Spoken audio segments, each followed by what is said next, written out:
廣州係幾時咧？去花園行。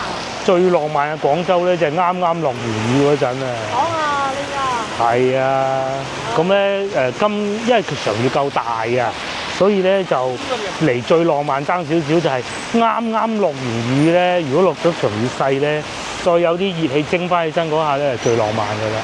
咁喺呢個時候咧，落完雨喎，嗰笪地咧就會濕噶嘛。咁你咧就要慢慢行㗎，如果唔係咧，你腳就會濕晒嘅。咁咪唔使咁急咯。哇，都係會有水浸嘅。咁其實咧，即係其實排水幾好都好啦，都會嘅。場雨落得夠大嘅喎。過到嚟呢度呢邊咧就係沙面島啦。咁我哋上沙面島行下。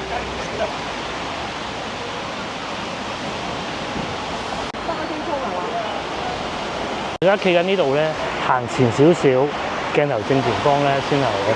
其實就係影片啊！而家呢隻影片嘅朝頭早，我哋去到南方大廈嗰個方向嚟㗎。咁啊，今朝就冇行過嚟咧，因為諗住今晚同老婆再嚟呢度，哇！好浪漫咁行下沙面島啊嘛。之前睇社交媒體，咁咧就發問哇，我都諗咗好耐，究竟邊一個區係最低？呢個係第一個問題。第二個問題係，究竟荔灣區係咪有冇山嘅？咁再補充一下咧，就係荔灣區係講舊荔灣，我哋先唔好將芳村納入去先啦嚇。一樣。其實都差唔多㗎。一樣係冇山嘅。荔灣區係冇山嘅。